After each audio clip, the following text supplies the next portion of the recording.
சேலை மூடும் இளஞ்சோலை மாலை சூடும் மலர் மாலை.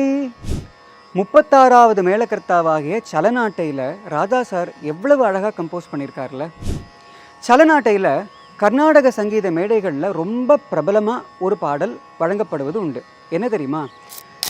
ஏதையா கதி எனக்கேதையா, கோட்டீஸ்வரியர் அவர்களுடைய பாடல். இந்த பாடல் சரணத்தில் ஒரு வரி உண்டு. அதை அநேகமான கலைஞர்கள் இப்படி பாடுவது உண்டு. பூதல சலநாட்டா நின்றாள்தான் கதி. இப்படி பாடினா பொருட்சிதைவு வரும். ஏன்னா பூத்தல சலநாட்டாங்கிற வரியில சலநாட்டாங்கிற ராகமுத்திரை வருது. ஆனால் பூத்தல சலநாட்டா என்கிற 2 பதங்களை பிரித்து சலநாட்டான்னு ஒரு ஸ்ட்ரெஸ்ஸு கொடுத்து பாடினா பொருள் மாறுபடும். இந்த பாடல் முருகப்பெருமான பற்றி.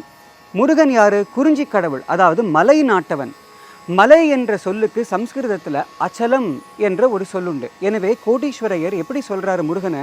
பூத்தல, அதாவது உலகத்தில் இருக்கிற அச்சல நாட்டா, மலைகளுக்கெல்லாம் உடையவனே. பூத்தல அச்சல, இந்த 2 வார்த்தைகளுடைய சந்தி பூத்தலாச்சலன்னு வரும். எனவே இதை எப்படி பாடலாம்? பூத்தலா சலநாட்டா.